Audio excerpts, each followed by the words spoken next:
오늘은 사도행전 17장으로 갑니다. 17장 말씀 1절에서 오늘 15절까지 본문인데요. 우리 앞부분만 좀 읽겠습니다. 1절에서 9절까지의 말씀입니다. 제 17장. 그들이 암비볼리와 아볼로니아로 다녀가 데살로니가에 이르니 거기 유대인의 회당이 있는지라. 바울이 자기의 관례대로 그들에게로 들어가서 새 안식일에 성경을 가지고 강론하며 뜻을 풀어 그리스도가 해를 받고 죽은 자 가운데서 다시 살아나야 할 것을 증언하고 이르되, 내가 너희에게 전하는 이 예수가 곧 그리스도라. 그 중에 어떤 사람 곧 경건한 헬라인의 큰 무리와 적지 않은 귀부인도 권함을 받고 바울과 실라를 따르나, 그러나 유대인들을 시기하여 저자의 어떤 불량한 사람들을 데리고 때를 지어 성을 소동하게 하여 야손의 집에 침입하여 그들을 백성에게 끌어내려고 찾았으나 발견하지 못하매 야손과 몇 형제들을 끌고 읍장들 앞에 가서 소리질러 이르되, 천하를 어지럽게 하던 이 사람들이 여기도 이르매 야손이 그들을 맞아들였도다. 이 사람들이 다 가이사의 명을 거역하여 말하되 다른 임금 곧 예수라 하는 이가 있다 하더이다. 무리와 읍장들이 이 말을 듣고 소동하여 야손과 그 나머지 사람들에게 보석금을 받고 놓아주니라. 아멘. 바울과 실라는 마케도냐의 첫성 빌립보를 거쳐서 마케도냐 지방의 수도 데살로니가에 들어가 복음을 전했습니다. 데살로니가는 크고 번성한 도시로 당시 내륙과 해상으로 통하는 교통의 요지였어요. 고대 그리스 철학자 키케로는 데살로니가를 우리 영토의 심장이라고 했습니다. 그러니 이 빌립보 전도가 유럽의 관문이라고 하면 데살로니가 전도는 유럽 전도의 본격적인 활동이라고 말할 수 있겠습니다. 이 유럽 전도, 마케도냐 전도의 성패가 이 데살로니가에 달려있다 해도 과언이 아닐 거예요. 바울이 데살로니가에 들어가 제일 먼저 한 일이 뭡니까? 1절 하반절부터 2절까지에 보면 회당에 들어가서 바울이 자기의 관례대로라는 말을 해요. 자기의 관례대로, 참 중요한 말이에요. 이 말을 다르게 표현한다면 자기 법칙대로라고, 또 전에는 자기 원칙이라는 말과 동일하게 쓸 수 있을 거예요. 스티븐 코비라는 사람이 성공하는 사람들의 7가지 습관이라는 책, 한 20여 년 전에, 또 10여 년 전에 아주 크게 히트를 쳤던 책인데, 여기서 그 사람이 자기 원칙이라는 말을 사용해서 이 말이 굉장히 많이 애용되었었습니다. 이 스티븐 코비는 자기 원칙을 설명하면서 이 원칙 중심의 삶을 살아야 성공한다라는 거예요. 원칙을 세우고 그 원칙이 쉽게 무너지고 바뀌고 이러는 사람은 성공하기 어렵다는 거예요. 자기 원칙을 잘 세워놓고 그 원칙을 잘 준수하는, 그게 성공의 비결이다. 여기 사도 바울이 이미 자신의 사역에 이 말을 적용하고 있으며, 사실은 이 말은 사도행전의 저자인 누가가 먼저 사용한 것 같아요. 왜냐하면 누가가 쓴 책이 누가복음이잖아요. 사도행전도 썼지만 먼저는 누가복음을 썼는데, 거기 4장 16절에 보면 예수님도 안식일에 자기 규례대로 회당에 들어가서 성경을 읽으셨다라는 말씀이 있어요. 지금 개역개정에는 늘 하시던 대로라는 말로 표현을 했는데, 원래 개역 한글에는 자기 규례대로, 자기 원칙의 원조가 바로 예수님이라는 거죠. 그리고 누가요 사도 바울인 것을 우리들에게 가르쳐 줍니다. 그러면 사도 바울의 자기 원칙이 무엇이냐? 그것은 어떤 경우에도 안식일에 회당에서 성경 공부를 했다는 거예요. 말씀을 가르쳤다는 거예요. 이것은 예수님의 자기 원칙과 같은 거지요. 사랑하는 성도 여러분, 오늘 우리의 삶의 자기 원칙도 먼저 말씀을 공부하는 데 두실 수 있게 되기를 바랍니다. 신앙생활하면서 으뜸으로 중요한 것은 말씀을 배우는 거예요. 말씀을 배우는 거, 말씀을 잘 받는 거예요. 그럼 성경의 핵심이 무엇이냐? 이 말은 바울의 성경 공부의 내용이 주제가 도대체 무엇이냐는 거예요. 3절에 보시면 3주 동안 아주 짧은 기간에 바울이 열심히 전해진 메시지 내용은 뭐냐? 예수 그리스도의 십자가와 부활이라는, 그들에게 전하는 이 예수가 곧 그리스도다라는 사실이에요. 성경은 무엇보다도 우리에게 구원의 진리를 명백하게 보여주고 있어요. 성경은 철두철미하게 그리스도를 증거하는 책이에요. 예수님은 성경에 대하여 요한복음 5장 39절에 이렇게 말씀하셨어요. 너희가 성경에서 영생을 얻는 줄 생각하고 성경을 상고하거니와 이 성경이 곧 내게 대하여 증거하는 것이로다. 예? 예수님이 말씀하셨다. 예수님에 대하여 증거하는 것이다. 성경의 핵심은 바로 예수의 십자가, 그 십자가로 말미암은 구원을 말하고 있다는 사실. 그런데 여러분, 이렇게 바울이 3주 동안 성경을 열심히 가르쳤던데 4절에 가보세요.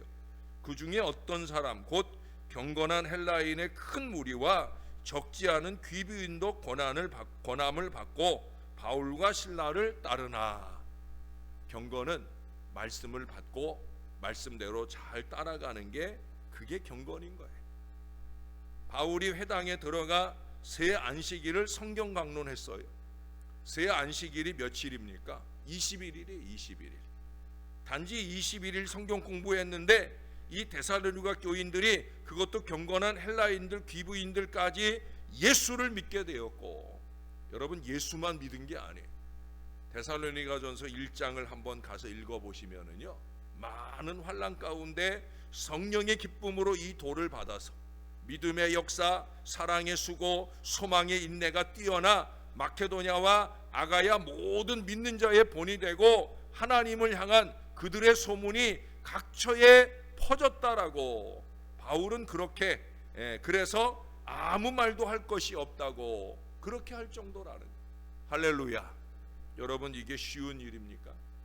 저 어려운 얘기죠. 3주 만이에요. 3주 만. 죄송하지만 이 말씀이 좀 뭔가 이상하다는 생각이 안 드십니까? 전 참 이상하다 생각이 드는데, 왜? 누구는 10년 20년, 어떤 사람은 뭐 평생 믿었다 그렇게 말하지만 믿음의 역사는 고사하고 교회 안에서 신앙생활 하나 제대로 못하는데, 사랑의 수고는 고사하고 봉사 한번 제대로 못하는데, 이 데살로니가 교인들은 단지 3주간 성경 공부를 했는데, 예? 데살로니가전서 2장 13절에 보면 그 믿는 자 속에 말씀이 뜨겁게 역사했다는 것을 우리들에게 보여줍니다. 신앙의 연륜이 중요한 게 아니라는 거예요. 말씀을 향해 어떤 마음가짐인가. 예? 이게 이상하고 신기할 정도의 은혜가 데살로니가 교회에 임하게 되었다는 거예요. 데살로니가 교회가 왜 처음부터 이렇게 모범적이고 소문난 교회로 성장했습니까? 이유는 딱 하나예요. 교인들이 말씀에 집중했다는 거죠. 새 안식일, 다시 말해서 21일 동안 집중적으로 예수님의 십자가와 죽으심, 그 십자가의 죽으심과 부활을 가르쳤더니 좋은 소문의 향기를 알리우는 그런 교회가 되었다는 거예요. 뭐 대단한 여러 가지들을 말한 게 아니에요. 복음의 핵심, 복음의 진리를 말씀했다는 거예요. 아니, 그 말씀을 깊이 받았다는 거예요. 데살로니가 교회의 부흥과 헌신은 그냥 어떻게 하다 보니까 된 것이 아니라 철저한 말씀의 은혜에 집중한 결과로 나타나게 되었다는 거예요. 우리 교회도 말씀에 더 집중하면서 이런 놀라운 축복이 임하게 되기를 주님의 이름으로 축원합니다. 여러분, 그 다음 10절 이하, 특히 11절에 보면 베레아 사람들이 나와요. 제가 어제 저녁에 잠깐 실수했죠. 데살로니가 교회 교인들 얘기를 했는데 뭐 다르지 않은 얘기예요. 여기 베레아 사람들은 한마디로 말해서 더 너그럽다라고 말합니다. 옛날 개역 한글에서는 신사적이다라는 말로 표현을 했어요. 신사적이다. 본래 뜻은 가문이 좋은 사람이라는 뜻이지만 여기서는 성품이 좋다 하는 의미였기 때문에 개역 개정을 번역하면서 너그럽다라는 말로 번역을 해놨어요. 완고하거나 외골수적인 성품이 아니라 온화한 성품을 말하는 거예요. 그래서 너그럽다라고 번역을 한 거예요. 완고한 사람, 고집이 센 사람은 말씀을 통해 은혜 받기가 참 힘들어요. 아까 서두에 말씀드렸던 자기 원칙, 어떤 사람은 그 원칙 중에 완고함이 있는 걸 보게 됩니다. 그런 원칙은 없는 게 낫죠. 예? 세상에서는 그 사람 참 고집이 세다 하면 고상하게 들릴런지 모르지만 신앙생활에서는 고집이 세면 망하는 길이에요. 고집이 세다는 것은 마음이 완고하다는 거예요. 그 완고한 마음 때문에 망한 사람이 바로 이스라엘 초대왕 사울을 들 수가 있죠. 완고하면 망하는 거예요. 순종이 제사보다 낫다. 사무엘이 사울에게 권한 말씀이 바로 그 말씀이잖아요. 너 그러다 망한다 라고 경고했던 건데, 안타깝게도 사울의 완고함은 결국 망하는 길을 따라갑니다. 완고한 것은 우상 섬기는 것과 같다고 말했습니다.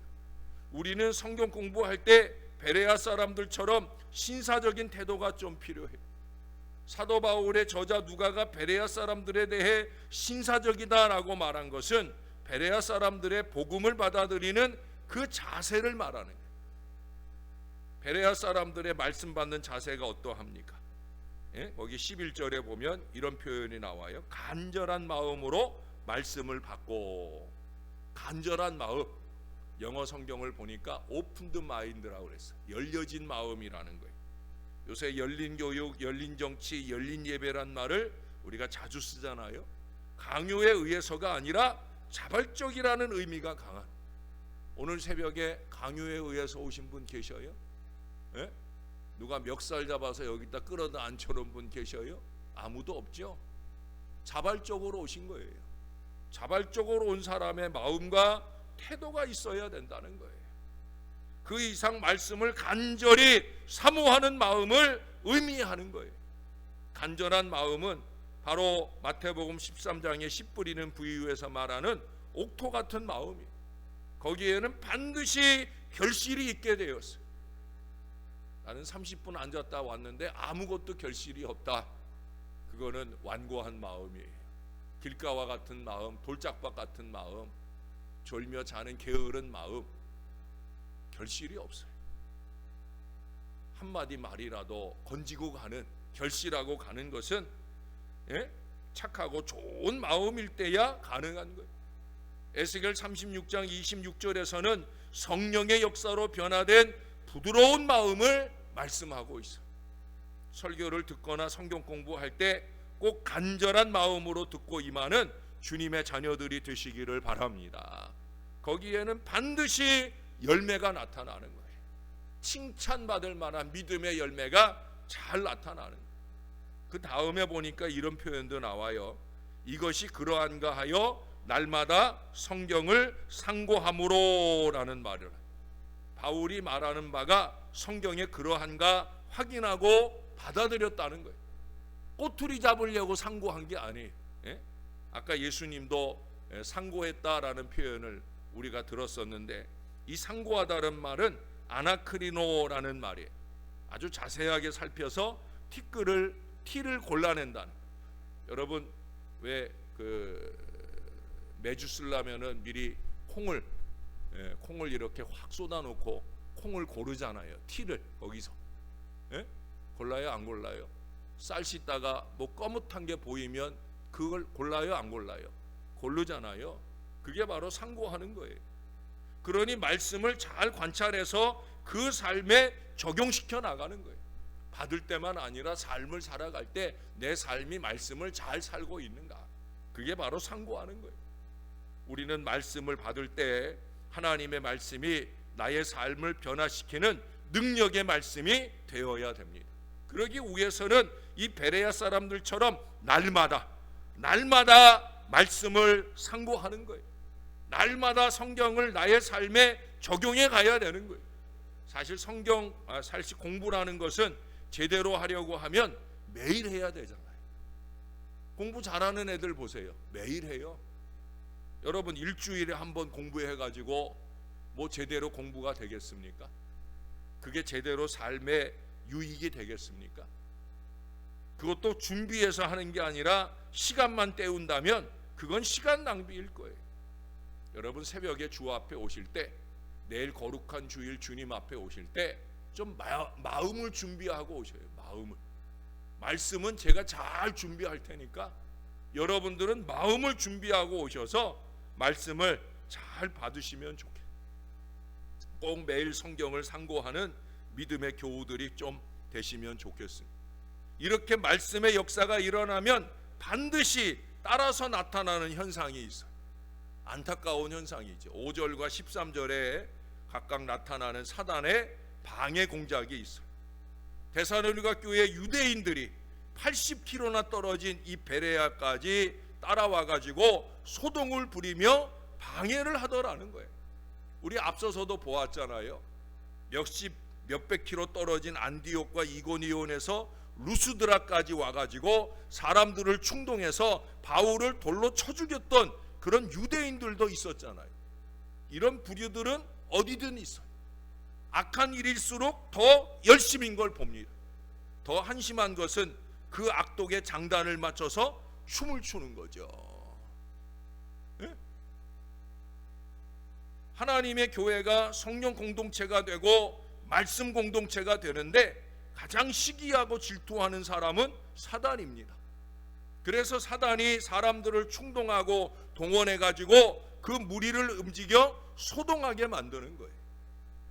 네? 여러분 제대로 잘 아는 사람이 소동을 일으키겠습니까? 아니에요. 어설프게 아는 인생들이 악의와 악독이 더해지면 엄청난 소동을 일으키는 거예요. 잘 되던 일도 망쳐놓는 거예요. 데살로니가 교회가, 베레아 교회가 큰 은혜 공동체로 변화되는데 방해 공작을 하는 거예요. 예? 그게 바로 사단의 역사 아니겠어요? 여러분 흔들리면 돼요, 안 돼요? 안 되죠. 말씀에 은혜 받는데 방해받지 마시기를 바랍니다. 말씀에 은혜 받고 사단의 방해에 놀라지도 마시기를 바랍니다. 더욱 간절한 마음으로 하나님의 말씀을 받고 은혜에 충만하게 사시는 우리 새벽 용사들이 다 되시기를 우리의 구주 되시고 말씀이 되시는 예수님의 이름으로 간절히 축원합니다. 기도하겠습니다. 하나님, 오늘도 말씀 받으러 왔습니다.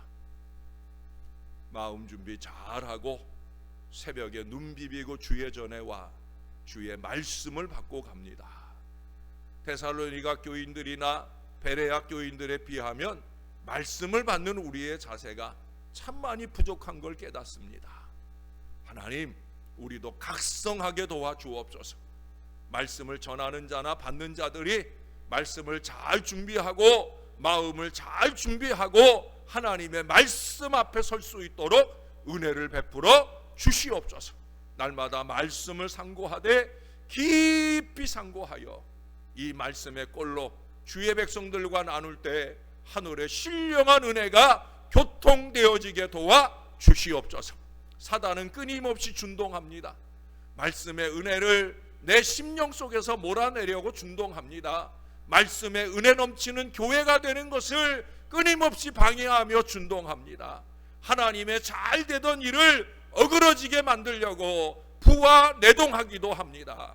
하나님이 모든 악한 역사가 있을지라도 우리는 하나님의 길을 가는 말씀대로 살아내는 하나님의 사람들 될 수 있도록 은혜를 베풀어 주시옵소서. 날마다 매 주일마다 하나님의 말씀의 은혜 넘치는 능력의 제단이 되게 하시고 말씀을 받아 변화받은 심령들을 통해 이 신월제일교회의 좋은 소문이 각처에 나는 능력 있는 제단이 될 수 있도록 은혜를 베풀어 주시옵소서.